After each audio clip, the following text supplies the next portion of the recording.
माननीय सांसद प्रहलाद पटेल जी से अनुरोध करता हूं कि वो आए और बताएं कि उन्हें क्यों आवश्यकता महसूस हुई ये बिल फाइल करने की। उपस्थित सभी सम्मानित सांसद मित्रों, अनुज जी, उपस्थित मित्रों,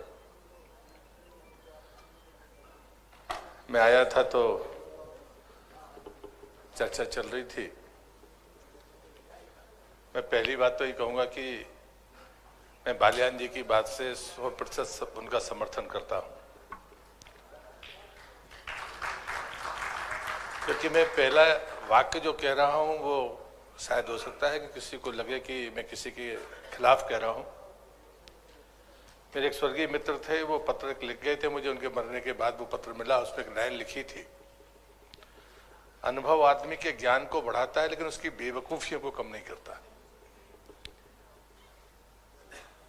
मुझे लगता है कि हम बहुत सारे लोग, सबके अपने दृष्टिकोण हो सकते हैं, सोचने का अपना नजरिया और दायरा हो सकता है, लेकिन जब हम जनसंख्या पर सोचते हैं तो पहले तो आपको यही तय करना पड़ेगा कि जनसंख्या नियंत्रण होना चाहिए या नहीं होना चाहिए। वो मंच पर बैठे लोग हों या सामने बैठे लोग हों, पहले वो इस बात का फैसला करें। और मुझे लगता है कि ये सदन इसी बात के लिए यहाँ बैठा है कि जनसंख्या रुकनी चाहिए। इसमें तो कोई एक भी आदमी ऐसा नहीं होगा जो कहे कि साहब नहीं, जनसंख्या नहीं रुकनी चाहिए। फिर बात आती है कि जनसंख्या बढ़ी कैसे। लोग बहुत पपुआई कह रहे थे कि धर्म की बात नहीं करनी चाहिए, और मैं कहता हूं कि जरूर करनी चाहिए, क्योंकि भारत की भूमि पर पैदा हुआ कोई भी धर्म या पूजा पद्धति, उसने कभी संख्या के बल पर अपने अधिपत्य को स्थापित नहीं किया। ये इतिहास इस बात का साक्षी है। और इसलिए ये कहना कि धर्म की बातें नहीं होनी चाहिए, आप धर्म को अपने फॉर्मेट में मत बांधिए। आप धर्म के बारे में जितनी जिरह करना चाहे उसका क्षेत्र अलग हो सकता है, लेकिन जनसंख्या से उसका सीधा संबंध है, इसे आप इंकार नहीं कर सकते हैं। जब आप आदिवासी की बात करते हैं और आदिवासी अपने मस्ती में रहता है, वो जनसंख्या के बारे में कभी ज्यादा सोचता नहीं है, क्योंकि वह मूलतः इस सनातन जमीन से जुड़ा हुआ संतुष्ट व्यक्ति है। वो कल के अगले, अगर उसके पास कल के खाने के लिए है तो वो कल कमाने नहीं जाएगा, लेकिन वो निष्काम भाव क्या आपके भीतर है? आपके मन में तो कब्जा करने की इच्छा है, पूरे उस पर अधिकार करने की इच्छा है, और वो भी ताकत की दम पर है। और लोकतंत्र जब देश में आया तो मुंडियां गिनी जाती हैं साहब, हाथ नहीं गिने जाते हैं। अटल जी ने जब ये बात कही थी तो दोनों बातें हो सकती है। इसमें सकारात्मक तरीके से भी सोचा जा सकता है। यदि हम उस समय 100 करोड़ नहीं हुए थे जब अटल जी ने ये बात कही थी कि हम दुनिया पर राज आज भी कर सकते हैं, जनसंख्या हमारे लिए अभिशाप नहीं हो सकती है, बशर्ते कि हम हाथ गिने और हाथ सही दिशा में गिने। अगर हाथों में बंदूक होगी तो फिर आप सब जनसंख्या के बारे में आपको नकारात्मक तरीके से सोचना होगा। अगर इस आबादी का 10% भी गलत रास्ते पर जाएगा तो साहब ये राष्ट्र नहीं बचेगा। हम और आपकी तो बात आप छोड़ दीजिए, पंजाब और हरियाणा इस बात का उदाहरण है। हमारी वो मेहनत कश कौम है, क्या हमारे सामने बर्बाद नहीं हुई? क्या वो अपने आप हो गई? क्या वो षड्यंत्र नहीं था? अगर आप आबादी, जो बात एक साइकिल है पूरा, आप उस साइकिल को बदल नहीं सकते। धर्म, समाज, ये व्यवस्थाएं, ये प्रशासनिक ढांचे। मैं एक समय जब पढ़ रहा था तो मेरे मन में भी फितूर आया कि इस नैतिक अवमूल्यन का दोषी कौन है? धर्म की व्यवस्था है कि समाज की है कि हमारी जो राजनीतिक व्यवस्था है वो दोषी है? चलिए इस पर ही बहस कर लीजिए। क्या धर्म की व्यवस्थाएं इस अपयश की जिम्मेदार है, या हमारी जो बाकी व्यवस्थाएं हैं, सामाजिक व्यवस्थाएं हैं, वो जिम्मेदार है, या राजनीतिक और प्रशासनिक जिसको आप मानते हैं वो जिम्मेदार है? फिर आपको वर्गीकृत करना पड़ेगा। हम ऐसे नहीं कर सकते कि इतने कम समय में अपनी बात, मैं आप मुझे 15 मिनट दीजिए, मैं 14 मिनट में बात खत्म कर दूंगा, लेकिन अपनी बात कह दूंगा। आवश्यकता नहीं है कि हम उसके लिए कोई 2 घंटे तक भाषण करें, लेकिन आपको अगर बिंदुवार अगर आप सोचेंगे तो आपको स्वीकार करना पड़ेगा कि गलतियां हैं जिसकी आप अनदेखी करने की कोशिश कर रहे हैं। मेरे आराध्य परम पूज्य बाबा सिंह ने एक बात कही है, शायद मैं उसको कहकर अपनी बात खत्म करूंगा, क्योंकि मुझे लगता है कि आपको भी काफी समय हो गया होगा। उन्होंने कहा कि सोते को जगाया जा सकता है, लेकिन जो सोने का बहाना करे उसे कभी नहीं जगाया जा सकता है। बात आप तय मान कर सकते। और इसलिए ये मत कहिए कि आप सो रहे होंगे तो आप जग जाते, लेकिन आप सोने का बहाना कर रहे हैं, उसका नाटक कर रहे हैं, और उस कारण से आपके पास में समाधान ना आपके पास में होगा और ना आप किसी दूसरे का समाधान मानने वाले हैं। इसलिए ये संस्कृति के खिलाफ रास्ता है। हमारे यहाँ विमर्श कभी बंद नहीं हुआ, शास्त्रार्थ कभी बंद नहीं हुआ, हमारी नीति संगत व्यवस्थाओं में कभी ऐसा नहीं हुआ कि हमने उस पर बात ना की हो।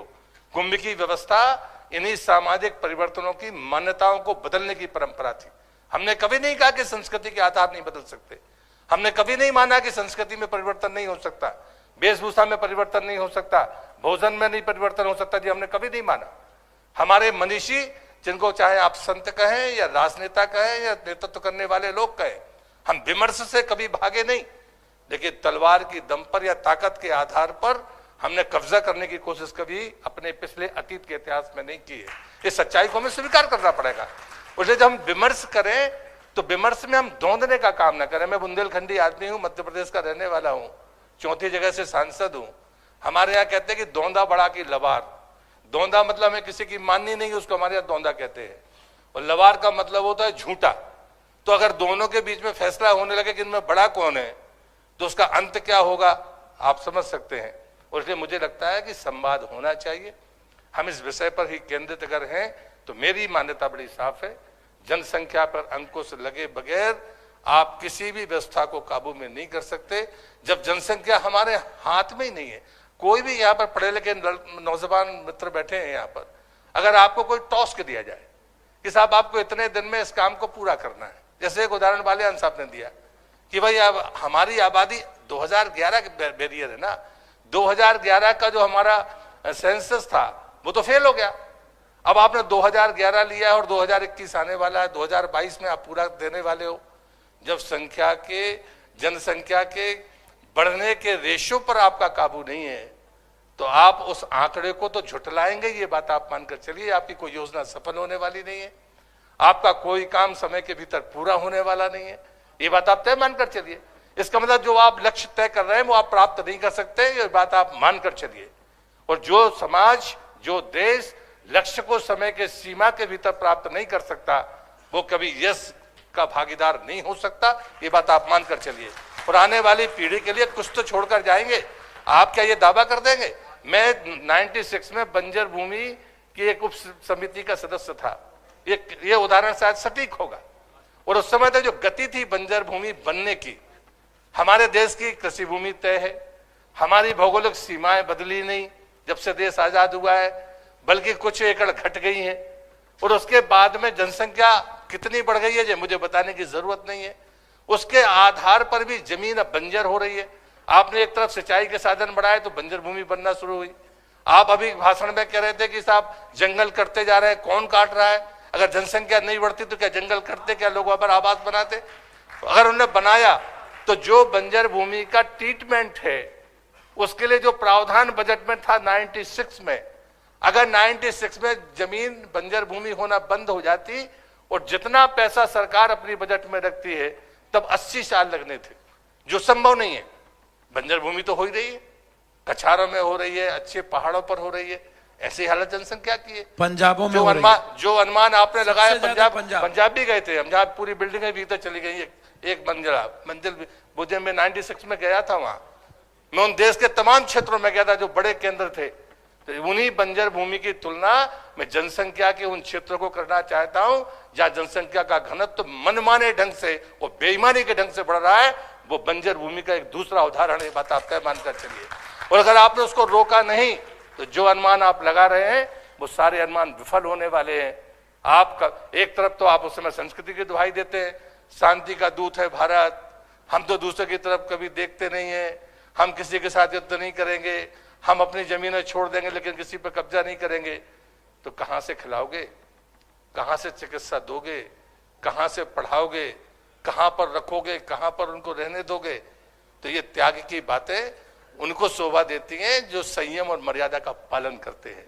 लेकिन जो संयम और मर्यादा का पालन नहीं करते, जो संविधान की परवाह ना करे, जो हमारी नैतिक मूल्यों की परवाह ना करे, जो मर्यादाओं का पालन ना करे, मैं मानता हूं सख्ती कानून की उनके लिए और दूसरा रास्ता कानून के अलावा नहीं है। और इसलिए मुझे लगता है कि सख्त कानून बनाने की जरूरत है।